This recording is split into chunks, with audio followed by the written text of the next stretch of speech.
what does the African Union do? And what is its role in Africa? Okay, leave alone the African Union. What does the regional bodies in Africa do? The East African Community, the South African Development Community, the ECOWAS, Economic Community of West Africa. What does these countries do? So these bodies do. Why don't you set up your own army to address your own security? So these are the bodies that have representatives or leaders who always cry to foreigners to come and protect them or fight insurgents if at all they break up. So this is the kind of Africa we have today. And Africans, I call upon you, we have to support the revolutions in Sahel. The revolution of Traore, Goita, and Chiani. Otherwise, we will not achieve anything if we still blindfold or fold our arms like this. Captain Ibrahim Traore, actually, when he was addressing the Pan-Africanists, he said, we either align ourselves with the people on the right track or we be on the opposite. He actually questioned the existence of African Union. He said that, do we really have African Union on the continent? If we do, what does it do for the people? Because the continent is torn by wars. So where is the African Union? Where is its stand by force? So there is a new battle today in the world, the battle between superpowers fighting for influence and control. In the world today, everything is being fought for. There is fighting for influence, fighting for minerals, and fighting for allies. So there is that trend. And Africa is not spared. Africa is part of the new battleground. So as I told you, in Africa, you either choose to be a pro-Russian or a pro-West. But there is no any kind of neutrality in Africa today. So the countries are facing with a big question. Do you align yourself with Russia or you're going to align yourself with the West, the US-led West? So this is the new battlefield and the new ground. And a case in point, we see the countries in the Sahel, that is Burkina Faso, Mali, and Niger. These countries have already made their choice that they are going to align themselves with the countries of the East. That is China, Iran, Turkey, and the big state of Russia, the Russian Federation. So they have already made that step and they have already chose the countries they are going to align with, distancing themselves from the Western countries. So, but there are some countries that have not shown any side, but they are doing it in a gradual process. A case in point, we see Togo. Togo at first was a French ally, a very staunch French ally, but the things have started changing. Recently, we saw Russian military instructors in Togo. We see Russian diplomats in Togo. We have seen Togo expressing itself to join the Alliance of Sahel States. This shows that the countries that align themselves with Russia are going to make a coalition of countries to defend their own interests. So these countries, either in Sahel, in Southern Africa, in Central Africa, or in North Africa, they have one common goal: align yourselves with the Russian Federation, do your things together, ensure your own security and safety, do your trade together, and distance yourselves from the West. These countries are not the ones who have made themselves to distance themselves from the West. Remember, these countries are fighting for true sovereignty. The fact is that when you align yourself with the West, you be with half sovereignty.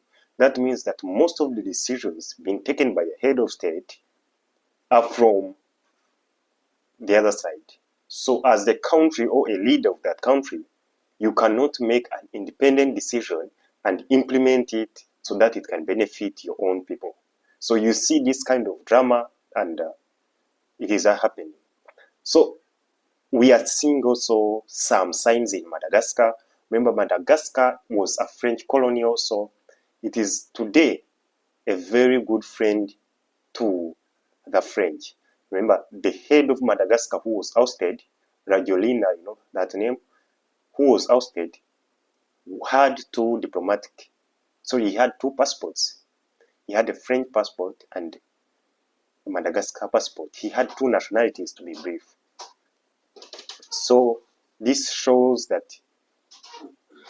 he was a pro-West. He was a pro-Western leader. So, but the new leader, as we are seeing, a lot of reports are circulating on the social media saying that the new leader is trying to distance himself from the West.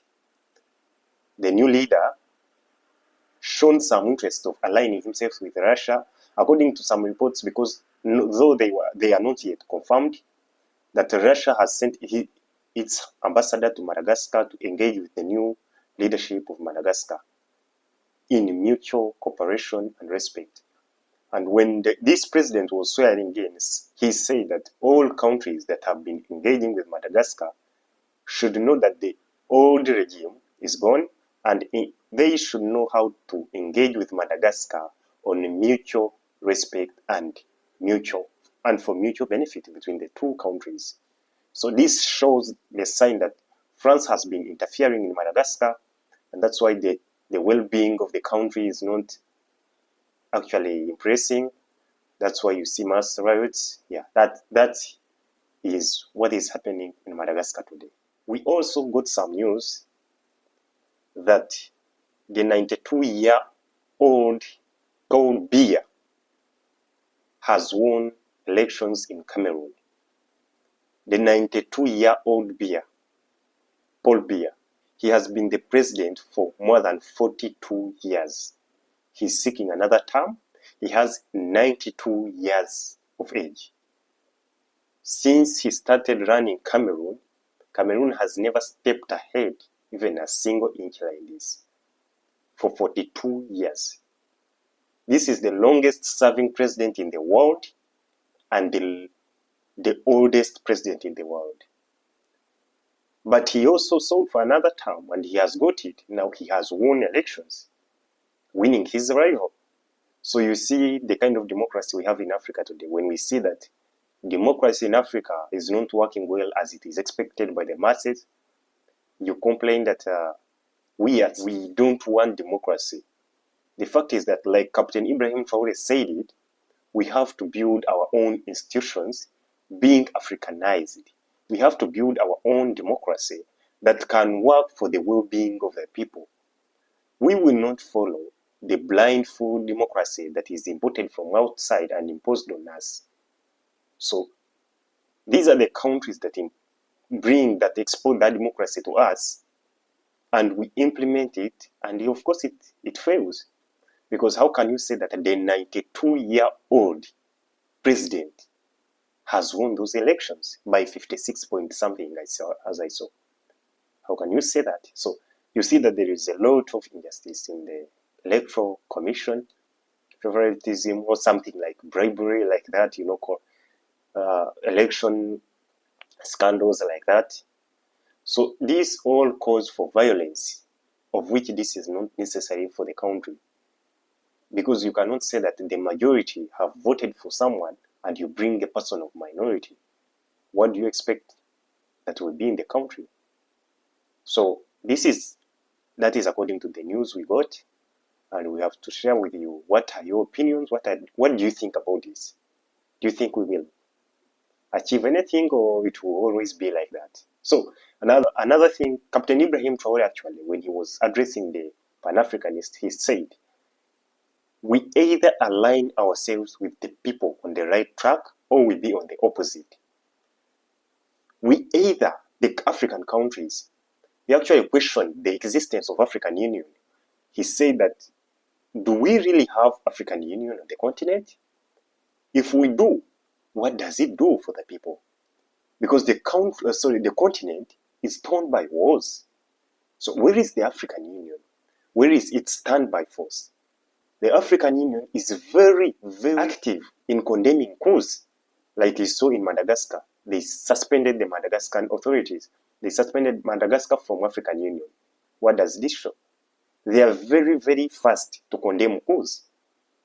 But when things like wars happen in the continent, nothing takes place.